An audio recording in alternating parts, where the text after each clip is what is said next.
आणि एवढे काही आम्ही प्रगत झालो की 8 रोजी संघ चालिका करणारा महाराष्ट्रामध्ये चालिका करण्याची संधी सुद्धा आपण प्राप्त करून देत नाही, एवढी मोठी आपली प्रगती झाली आहे. याला दुसरं एक कारण असं आहे की खूप ऊन असल्यामुळे आपण तो प्रोग्राम पोस्टपोन केला. ऊन आहे, किती काळजी आहे लोकांना, कोट्याची केस काढलेले आहे, वरून ऊन तापते. चालिका करत असताना पायात पायदल धरावं लागत नाही, चप्पल लागत नाही, सिमेंटचे रोड आहे. आणि या अशा अवस्थेमध्ये जर किमान 15 ते 20 सेकंद एका तारावर थांबलं तर काय परिस्थिती होईल, या परिस्थितीची जाणीव म्हणजे अर्थात तुमचेच हे केल्यानंतर एक होता की तुझ्या पाठाने तो लाभ होतो, तो लाभ तो होतोच, पण फारसा लाभ होत नाही. तो प्रॅक्टिकल स्वरूपातून जास्त परिणामकारक आहे. प्रॅक्टिकल स्वरूपामध्ये जसे की परिणामामध्ये आपण जाणीव म्हणता विपत्ती प्रतिभया सब संपत्ती सिद्धिया सब रोगा सब दुःखा सब भया. आमच्यावर जे काही संकट आहे त्या संकटातून मुक्त करण्यासाठी, आमचं दुःख दूर करण्यासाठी आपण परित्राण आम्हाला सांगावा.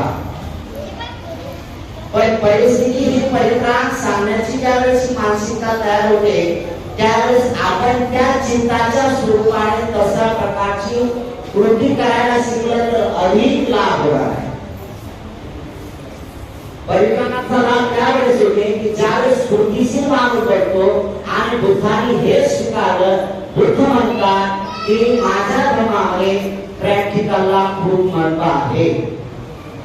पर्यती, पटिपद आणि पटिवेद. पर्यती काय? ज्या लोकांना काहीच माहित नाही त्यासाठी पर्यती असू शकते. म्हणूनच ही गोष्ट महत्वाची आहे की ज्या लोकांच्या कानात शब्दच पडले नाही तर तो पटिपद करणार आहे, तो चालणार आहे तरी त्यासाठी त्याला ऐकणं गरजेचं आहे. म्हणून भगवान बुद्धांनी म्हणताय जसे की आपण 2 शब्द आहेत सुत्वा, सुत्वा. जसे कुठल्याही गाथा किंवा कुठले सूत्र बोलायला लागले तर तुम्ही आपले अशा प्रकारचे म्हणतात एवं मे सूत्रम एकम समयम सूत्रम. सुत्वा 2 शब्द आहे, क्रियापदाचे ग्रामरांच्या भाषेत ग्रामर आहे. तर सूत्रम ऐकलेला आहे, सुत्वा ऐकण्यासाठी तत्पर आहे, ऐकलेला आहे. या सगळ्या गोष्टी महत्वाच्या आहेत की सुत्वा 2 शब्द आहे. सुत्वा की ज्याने ऐकलंच नाही तर बुद्धाला जाणणार कसा? ज्याने बुद्धाचे वचन ऐकलंच नाही तर त्याला बुद्ध माहित कसे करणार आहे? आणि ज्याला बुद्ध माहित पडतील तर तो पटिपद करणार आहे. काय पटिपद करणार आहे? पटिपद काय? पटिपद म्हणजे चालत आहे, अनुभव घेत आहे, अनुभवाच्या प्रक्रियेतून आहे. पहिली गोष्ट आहे मी ऐकलं. काय ऐकलं? की कल्याणाचा मार्ग मी इथून ऐकला. जसे की आपण धर्मपालन वाक्यामध्ये म्हटलेलं आहे सर्व पाप सकर्म सर्व संपदा सचिन तवरी वेळेप्रमाणे एकदम बुद्धानुशासन. बुद्धाचं सांगणं आहे. काय सांगणं आहे? बुद्धाचं काय सांगणं आहे? सर्व पापाचं आहे कारण सर्व पाप करू नका. म्हणजे पाप करा असं नाही ना, सर्व पापातून मुक्त व्हा. जोपर्यंत तुम्ही पापातून मुक्त होत नाही तोपर्यंत तुम्ही शुद्ध कर्म करण्यासाठी पुढे होत नाही. आणि शुद्ध चित्ताने ज्यावेळेस कर्म केला जाते त्याचा पुण्याचा संचय अधिक प्रबल होत असतो. सगळ्यात महत्वाची गोष्ट आहे. मी जे उदाहरण देत असतो रनिंग मध्ये देत असतो. आपण सगळेच महिला जास्त आहे, तुम्ही सगळेच नाही.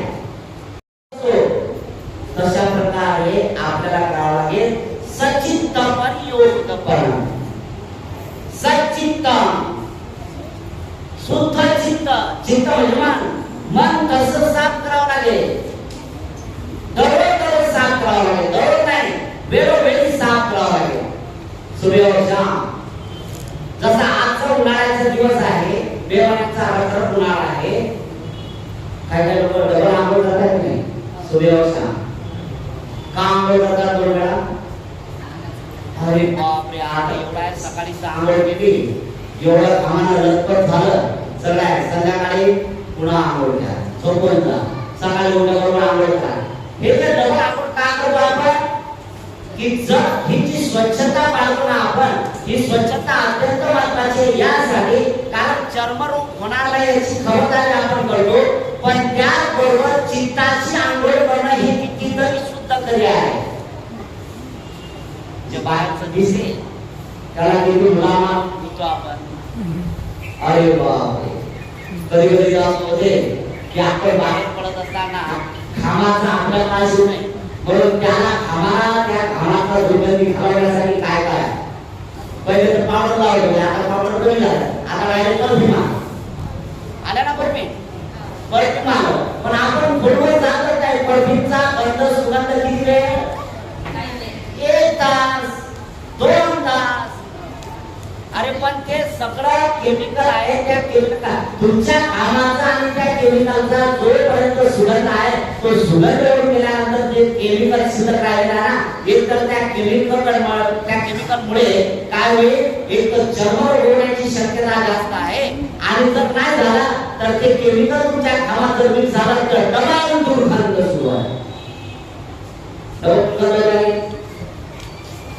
काय करावं याच्यासाठी भगवान बुद्धाने जाणीवपूर्वक सांगितलेलं आहे की ज्याप्रमाणे शील पालन करणाऱ्या व्यक्तीचा सुगंध हा हवेच्या विरुद्ध दिशेला जातो, त्यासाठी सगळ्यात महत्त्वाचा आपल्याला कर्म करावं लागेल असं की जोपर्यंत चित्त शुद्ध होत नाही तोपर्यंत ह्या गोष्टी आपल्या दुर्गंधीत होणार आहे. जाणीवपूर्वक तुम्हाला सांगू, जे आनंद भिक्षू असतात किंवा आनंद पदापर्यंत पोहोचण्याचा प्रयत्न करतात, त्यांच्या कुठल्याच विधीचा दुर्गंध येत नाही, ना सीचा आहे, ना सूचा आहे, ना घामाचा आहे.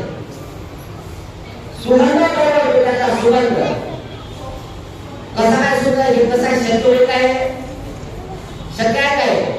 आपण तर आपण सगळं विज्ञान आपण वाचत आहोत ना, हे कसं काय शिकवणार आहे? जो माणूस अन्न ग्रहण करतो, जो काही आहारावर लागतो, त्याचा तर दुर्गंध येणारच आहे, त्याचा दुर्गंध येणार आहे. पण अनंत पद प्राप्त करणाऱ्या किंवा अनंत मार्गावर जाणाऱ्या व्यक्तीला त्या पद्धतीने जर सुरुवात केली तर त्याच्या नासीचा आणि सूचा दुर्गंध येत नाही. कसं काय? बरं, जन्मलेलं लहान लेकरू असतं, काय काय झालं, 6 महिन्याचं असते, त्याच्यानंतर म्हणजे जोपर्यंत आईच्या अंगावर जर तो दूध पितो, त्याच्या सीचा आणि सूचा दुर्गंध येतो का? का नाही? काय काहीतरी गोष्टी असतात नाही का? याचा अर्थ असा आहे, याला सुद्धा चित्ताची अवस्था प्राप्त करावी लागते. लहान लेकराच्या सी आणि सूचा दुर्गंध येत नाही, पुसून काढला संपला विषय,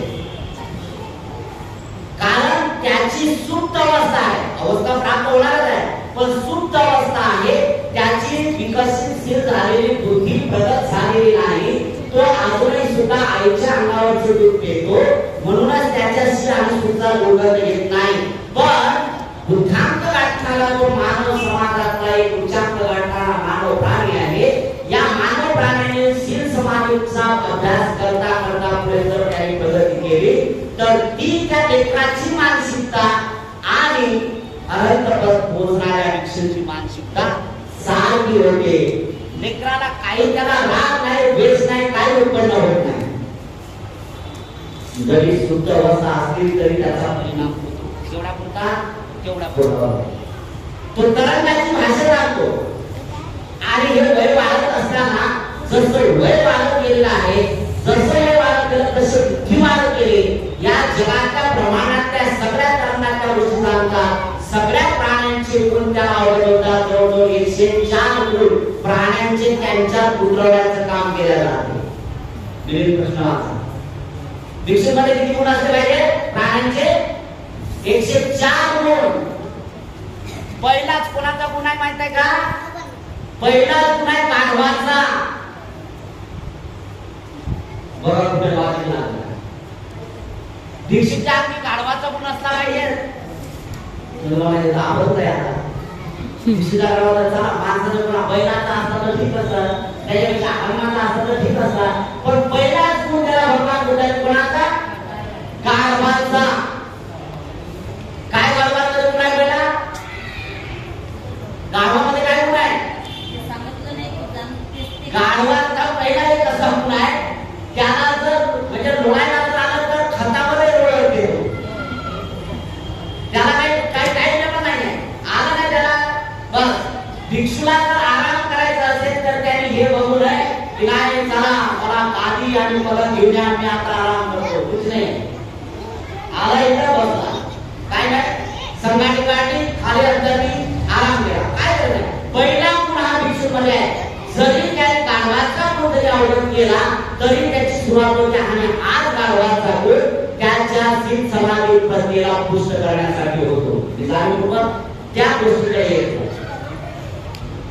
दुसरा प्रत्येक प्राण्याचे गुण आहे त्याच्यावर. सापाचा गुण आहे, मुंगसाचा गुण आहे, त्याच्यानंतर बगड्याचा गुण आहे, त्याच्यानंतर कोंबड्याचा गुण आहे. सगळ्यात होते. कोंबड्याचा गुण काय माहिती आहे का? कोंबड्याचा गुण काय? पाच नाही 4 वाजता आलो गेलो. तुम्ही आज 4-5 दिवस झाले किती वाजता बोलला? आला नाही कोणाच्या बोलतो तुमच्या. फक्त खायचं बाकी राहिलं. ते काय काम करू आहे ते काय काम करायचं. आला ना कोण? तुकोबाला आणि जाणीवपूर्वक सांगितलं वळण या वळणच सांगली घ्यायची.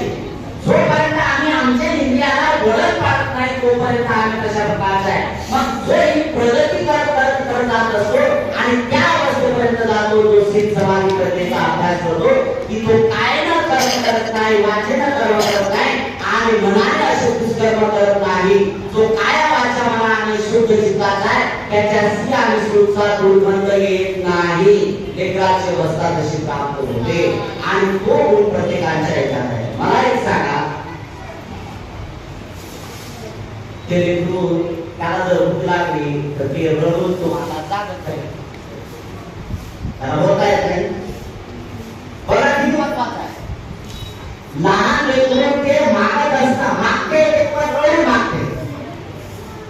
भिक्षूची चेतना एवढी प्रबळ असते तर तो मागत नाही तर तो दारात उभा राहते आणि दारात उभा राहिलेला भिक्षू त्या आशे नाही म्हणून कोणी भोजन भिक्षूला देते तर ही दृष्टी धारण करू नका, हा भ्रम पैदा करू नका की आम्ही भिक्षूला भोजन दिलं म्हणजे त्याचे उपकार केले म्हणून. बिलकुल नाही. गलती से भी ये विचार आपली चित्तामध्ये उत्पन्न नाही करण्याचे. चुकूनही आपल्या चित्तामध्ये हा विचार उत्पन्न करू नका की मी भिक्षूला दान देतो, भोजन दान देतो, उपकार करतो. बिलकुल नाही. अरे ते तुमच्या पारिवारिक जीवनामध्ये सुख शांती निर्माण करण्यासाठी तो एक निमित्त तुम्हाला तयार करून देते आणि तो हा विचार करतो की या पात्रात आणि तुझं चित्त शुद्ध कर. तू रागातून, द्वेषातून, मोहातून नसतो प्रापंचिक राहातून मुक्त होण्यासाठी तुला मी सत्य प्राप्त करून देतो की तू जर दान कर्म केलं तर नक्कीच तुझ्या जीवनामध्ये सुख शांती प्राप्त होईल. आणि दान कर्म करणाऱ्या व्यक्तीची सुख शांती होते नाही. तुम्हाला जसे जसे जवळ तारीख आली काल अलर्ट केलं नाही शिक्षासाठी तुम्हाला की उद्या सकाळी 11 वाजता 10 साडे 10 वाजता विषय सगळे आपल्याला स्वागतात राहील. किती स्वागत केलं महत्वाचं. तुमच्या काय मी एक दुसरी गोष्ट ऐकत आली आतापर्यंत ऐकत आलो मी आणि मला असं वाटतं की तुम्ही आपल्याच्या भीमनगर लोकांच्या या परिसराच्या जे काही इथलं नगर आहेत या नगरातल्या लोकांनी तुम्ही ते खोडलं त्यामुळे तुमचं मनापासून कौतुक करतो. साधू साधू साधू. ही सगळे जण म्हणतात की शहरातले लोक बौद्ध धर्माच्या बाबतीत फार आळशी लोक आहेत, फार आळशी आहे. मी पहिल्यांदा बघत आहे याच्या अगोदर एकदा दोनदा बघितलं पण पहिल्यांदा मी स्वतः येत आहे त्यावेळेस बघितलं की तुमच्यात किती चेतना आहे आणि तुम्ही किती उत्साही आहात, किती दिलवान लोक आहात तुम्ही, की बौद्ध धर्माच्या बाबतीत तुम्ही आहे. काही लोक तरी आहेत ना, असो त्यांचे काम जास्त असतील, त्यावर काय प्रश्न नाही, पण तुम्ही तरी आणि जोपर्यंत बोधिसत्व बाबासाहेब आंबेडकरांनी हा जो काळ आणला, हा जो बुद्ध धर्माचा काळापर्यंत आणला, याला जर पुढे नेण्याचं काम जर तुमच्यासारख्या लोकांनी जागरूक करून जर ठेवलं तर नक्कीच जगामध्ये आपण आदर्शवत स्थिती निर्माण करू, की ज्या स्थितीवर तो चालेल तर सगळे जण तुमच्याकडे बघतील आणि ते म्हणतील की हे बौद्ध धर्मीय लोक आहेत. ही एक महत्वाची गोष्ट प्रत्येकाला करावी लागेल. खेड्यापाड्यातले लोक तर आहेत, सदाला विचार करा, पण त्या लोकांना आपल्यालाही जिवंत कार्य करावं लागेल आणि हे या प्रकट नाही. म्हणून भिक्षू तुमच्या कामाला आला तर तुम्ही त्याच्यावर उपकार नाही, तो तुमच्या उपकाराची जाणीव करून देते आणि तुम्हाला मोटिवेट करते की तुम्ही दान कर्म करायला शिकलं पाहिजे, दान कर्म करायला शिकलं पाहिजे. त्याला काही गरज नाही की चांगलं जेवण, चांगलं जेवण आहे, अरे बाबा आज माझ्यासाठी खूप चांगलं जेवण, असा पण भिक्षू अभ्यास करत नाही, बिलकुल करत नाही. कारण पहिल्यांदा भगवान बुद्धांचा 6वा शिष्य तो तयार झाला ना, त्याची परंपरा हा भिक्षू संघात आलो. 6व्या नंबरचा भिक्षू संघाचा म्हणजे भगवान बुद्धाला शरण गेलेला, बुद्ध धर्म संघाला शरण गेलेला कोण होता? 6व्या शिष्य त्यांचा यश. कोण होता? यश होता. यश एवढा श्रीमंत होता, एवढा श्रीमंत होता, एवढा श्रीमंत काय विचारू नका. भरपूर संपत्ती आहे त्याच्याकडे, एवढी अवजाव संपत्ती आहे विचारू नका. पण संपत्ती जरी असतात तरी सुख नाही ना. आज जेव्हा आपल्या इकडे होता आपण भरपूर संपत्तीवान लोक आहात, पण घरात बघितलं तर घरात पाऊल टाकता टाकता घरात ते सर्व लोक बोलायला लागतात. जर समजा तुमची मैत्रीण खूप श्रीमंत आहे आणि तुम्ही चुकून जर तिच्या घरी गेला, लगेच तिथं दुसरं काय नाही, आपण जर तिच्या घराकडे बघतो केवढा मोठा हे आहे ते आहे, अमुक आहे, सोफा सेट आहे, काय विचारू नका. सगळ्यात कमाल खाना भरून ठेवलेला आहे असा सगळ्या गोष्टीचा. तुम्ही त्याच्यात घालत जाता, पण ती तुमच्याकडे जाणीवपूर्वक अपेक्षा करते तुझा चेहरा किती सुंदर आहे, किती प्रसन्न आहे. काय झालं? अहो एवढं सगळं माझ्याकडे आहे पण सुख शांती नाही ना, काय करणार? सुख शांती नाही आणि सुख शांती निर्माण करणारे लोक आहे. जर घरामध्ये वास्तव्य करणारे लोक आहेत ते तर कोण करणार आहे? नवरा आणि बायको.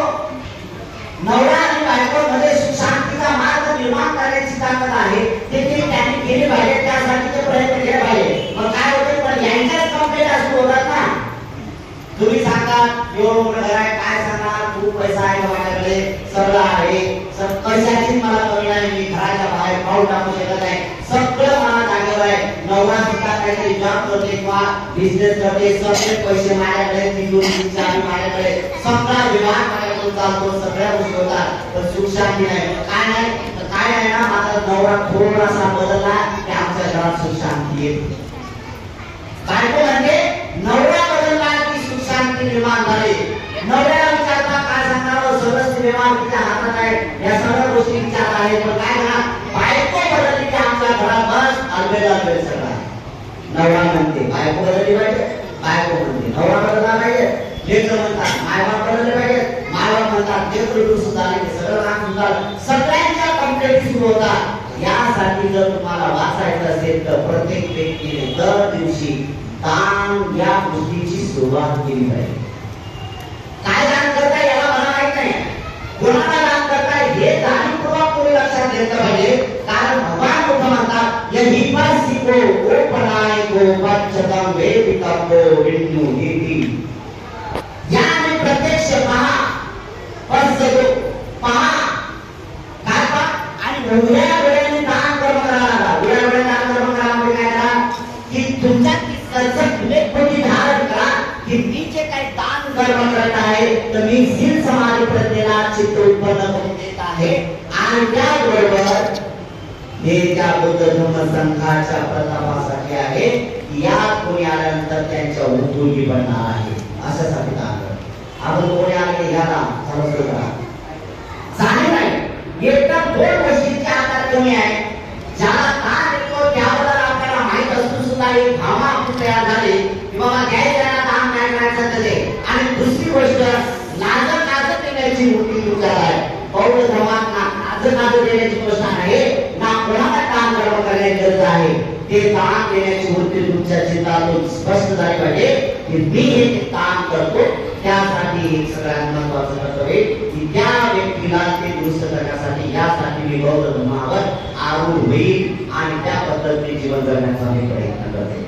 माझ्या घरात सदैव त्रिशरणाचा पंचशीलाचा निनाद गाजला पाहिजे. दुसरी गोष्ट तयार होणार इतर हिंदू धर्मीय बांधव आहेत बिचारे, ते तर देव पूजा करतात ना.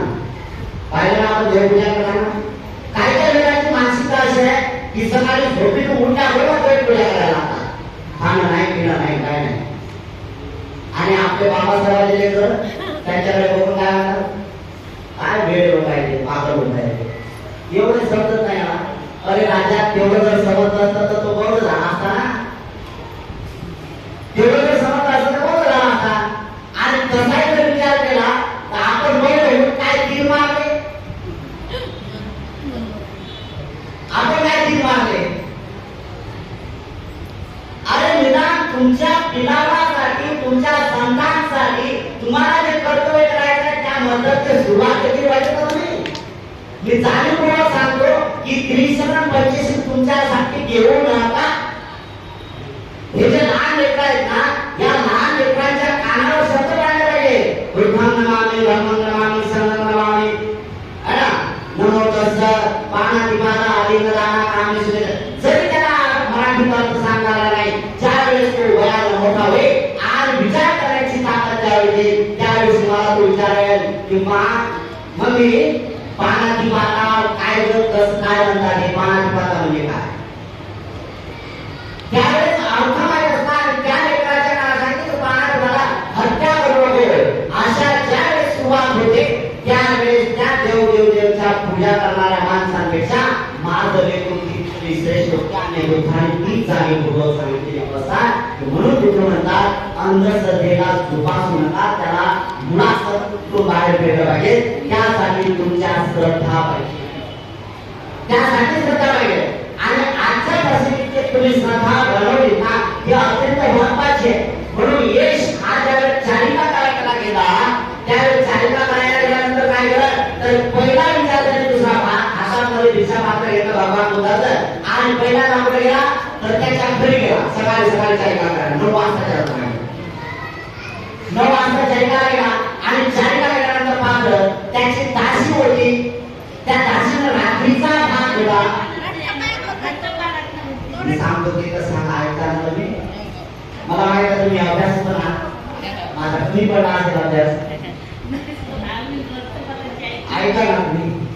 मी सांगतो तसं ज्यावेळेस यश हा स्वतःच्या घरी गेला त्यावेळेस त्याची दासी रात्रीचा शिळा भात टाकायला गेली.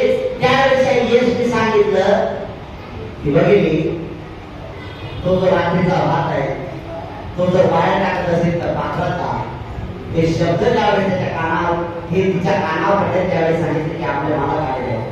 म्हणून ते घरात धावत गेले आणि सगळ्यांना सांगितलं की मालक आलेले आहेत, मालक आलेले आहेत.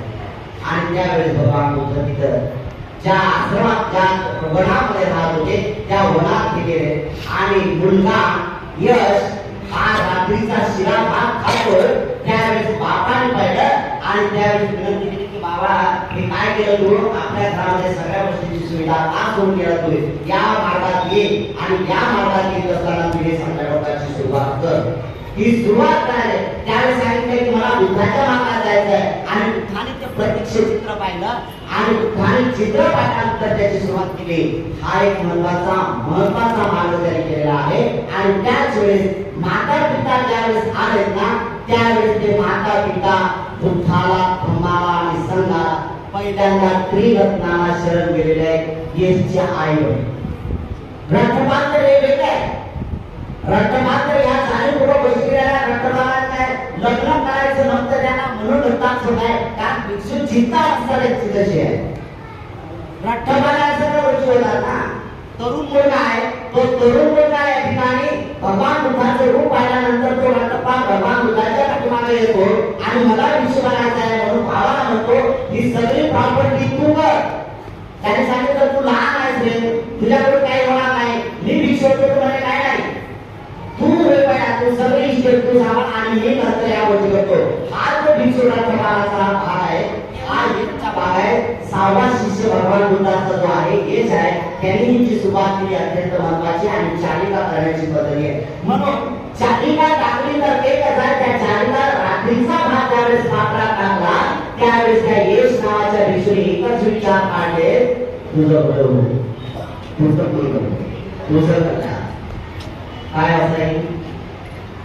मला हे जाणीवपूर्वक म्हणायचं आहे की बोधिसत्व बाबासाहेब आंबेडकरांच्या कृपेने जे काही तुम्ही प्रगती साधते ते प्रगती खूप मोठी केली आणि म्हणूनच तुम्ही बौद्ध धर्म अधिक लोकाभिमुख राहण्यासाठी जे काही चालिकाची पद्धती जी करताय ना ती अत्यंत महत्वाची आहे. आणि त्याच्यातून ह्या जे तुम्ही वेळेचं किंवा या ऋतूचं सगळं आकलन केलं आणि सांगितलं की नाही सगळं विहारात जाऊया आणि सामूहिकरित्या भोजनदानाची सुरुवात करा. किती महत्वाचे आहे. मी सुद्धा खूप विमर्शन मध्ये होतो की एवढा उन्हात कसे काय होते, पण हे काय की त्या सुरुवात गोष्टी होतात ना तुम्ही सगळे गोष्टी मला शिसाठी सांगितलं की आम्ही सगळे सामूहिकरित्या भोजनदान देणार आहोत. खूप चांगलं काम दोन्ही गोष्टी अत्यंत महत्वाच्या आणि त्याची एक सुरुवात होताना मी जाणीवपूर्वक सांगतो की आपण बुद्धाला शरण करण्यासाठी ही एक महत्वाची सुरुवात केली आणि म्हणून त्या पर्वावर जे जाणीवपूर्वक आपण बुद्ध जयंतीचा महोत्सव साजरा करतो बुद्धभूमीला, तो बुद्धभूमीला आपल्या जिल्ह्यातून एक मोठ्या प्रमाणात होते. मी तुम्हा महिला मंडळाला सांगू इच्छितो की आपल्याला काही 150 महिला आहेत की त्या पायदल येणार पायदल. मी त्यांना बोललो नका पायदल येऊ सगळे वाहनाचे नाही, मला आमची इच्छा आहे. मी त्यांना दुसरी गोष्ट सांगितली बाबा काय मुसलमान समाज आहे की तो पाठवून अकोल्यातून पायदल येतो म्हणून तुम्ही म्हणजे त्यांच्याशी आमची तुलना करायची नाही. मग मी म्हणलो की बाबा काही हिंदू धर्म बांधव आहे की काहीतरी शेगावला पायदल जातात म्हणून त्याचा रद्द करायचा म्हणजे त्यांच्यात अजिबात आमची तुलना करायची नाही. आमची इच्छा अशी आहे की आम्ही पायदल जाणार कारण ही श्रद्धा बुद्धभूमी हे अकोला जिल्ह्यात भविष्यामध्ये आज नाही भविष्यामध्ये मी असो अगर नसतो भविष्यामध्ये तुमच्या अकोल्याचं हे महत्वाचं केंद्र होणार हे तुम्हाला आता शाश्वती सांगतो. मला त्याची स्पष्ट दिसत आहे आज नाही भविष्यामध्ये होत आहे. आणि सगळ्यात महत्वाचा मला सार्थ अभिमान आहे की जे गरीब लोकांकडून किंवा तुमच्याकडून जे काय मला मिळते कोणी जे दान करताय त्या दानावर सगळ्या गोष्टीची होते कोणी असं ठोस केलेलं नाही. इंग्रज साहेब जर सोडले तर बाकी काही एवढं कोणी त्या ठिकाणी दान केले नाही. पण गरीबाच्या याच्यातून जे काय निर्माण होत आहे हे सगळ्यात महत्वाचं आहे आणि त्यालाच हे पकडून तुम्ही काही सुद्धा करणार. म्हणून मी त्या महिलांना सांगितलं की फायदा कशासाठी आहे तुम्हाला आमची श्रद्धा भगवान बुद्धाला एक श्रद्धा अर्पण करण्यासाठी आम्ही अशा प्रकारची सुरुवात करतो. 150 महिला आणि त्यांनी मला दुसरी अशी अपेक्षा दर्शवली म्हणजे आम्ही पिता आल्यानंतर आम्ही 150 महिलांचा स्वयंपाक करणार आहोत. पण बुद्ध जयंतीच्या दिवशी स्वयंपाक करण्याला तिथं वेळ मिळणारच नाही कारण हजार लोक आले तो मदत करण्यासाठी काळकोळी डबे आणणार आहेत आणि बुद्धभूमीला एक जाणीवपूर्वक आपण दुसरा पायडा नाही खरं म्हणजे ती संस्कृती आपण करत आहोत की बिहारात जात असताना खाली हात जायचं नाही पण पौर्णिमेच्या दिवशी 3 लोक येतात तर डबे घेऊन येतात डबे. आणि मी त्यांना सांगितलं डब्याचा तयार करत असा जर तुम्ही दोघं येत असाल तर तिसऱ्याचा जाणीवपूर्वक डबा आणायचा आणि या उद्देशाला की मी माझ्यातला एक डब्यातला भाग जो आहे आम्ही भंतीजीला अर्पण करणार असो की नसतो किती महत्वाचं.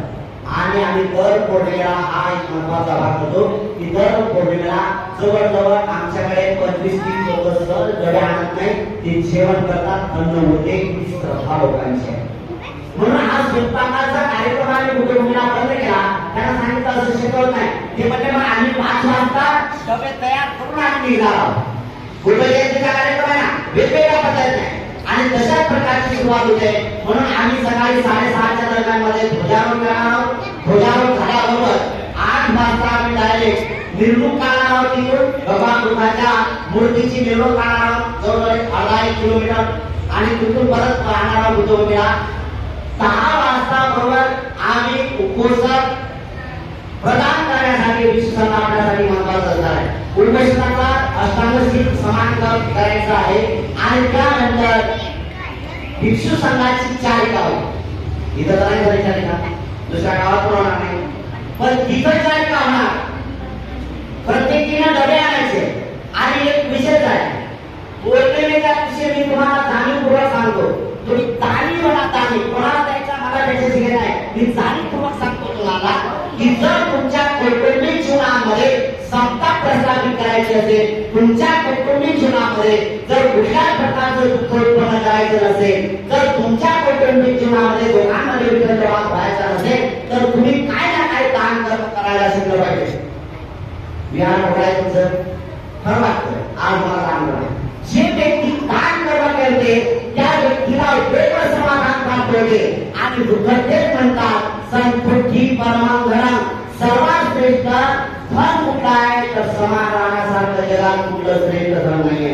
समाधानी महत्वाचं आहे आणि समाधान करण्यासाठी चित्ताला सूचित करावं लागेल, सचित करावं लागेल आणि त्याच्यातून कर्म करावं लागेल आणि जन्म मरणाच्या चक्रातून मुक्त व्हावं लागेल, म्हणजे दुःखातून मुक्त व्हावं लागेल. दुःखातून जर का मुक्त झालं तर सुखाची लाट आम्ही आपल्या घरात निर्माण करू शकतो. तशा प्रकारची सुरुवात होत आहे. म्हणून आम्ही बुद्ध जयंतीला भगवान बुद्धाला अभिवादन करण्यासाठी 2 दिवस प्रोग्राम ठेवलेला आहे. 22 तारखेला संध्याकाळी 6 वाजता हा प्रोग्राम सुरू होईल. रात्रभर परिश्रम चालणार आहे. काय परिश्रम आहे याच्यानंतर सगळ्या 23 तारखेला याच्यावर सगळ्या गोष्टी आम्ही चर्चा करणार आहोत आपल्यासोबत.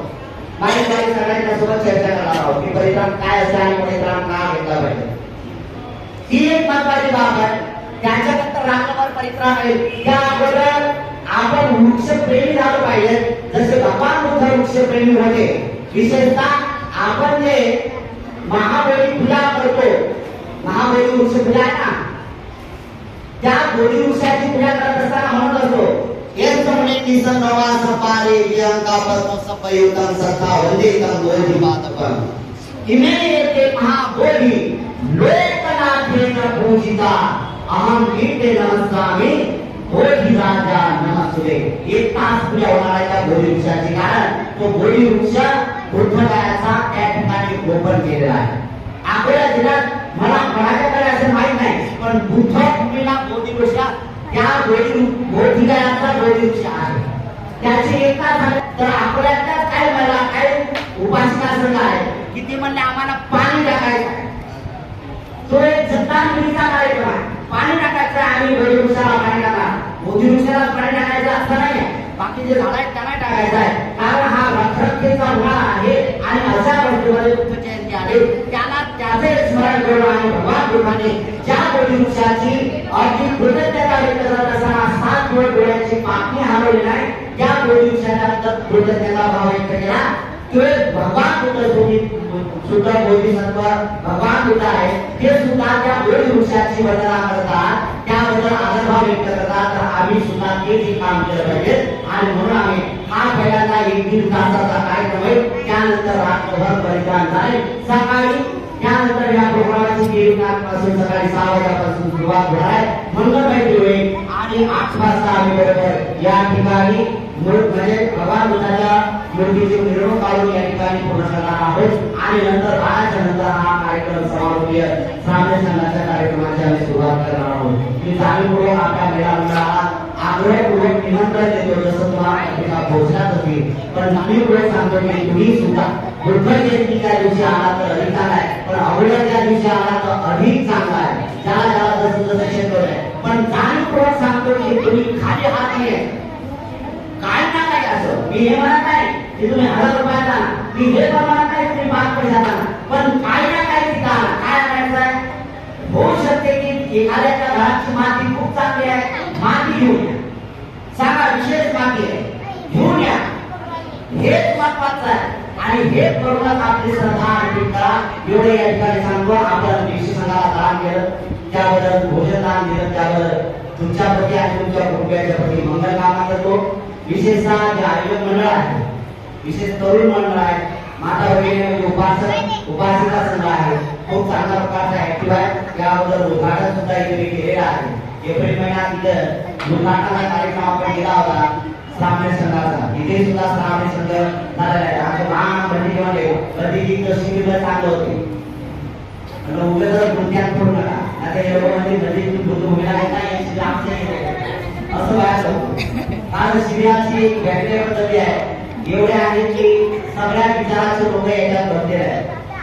पण बुजुर्गीला गेले 6 दिवस आज पूर्ण होताना एका विचाराचे ताकद, हे बुद्धाची ताकद आहे, हे महात्माची ताकद आहे आणि त्याच विचारांचा रोग करण्याचे काम आहे.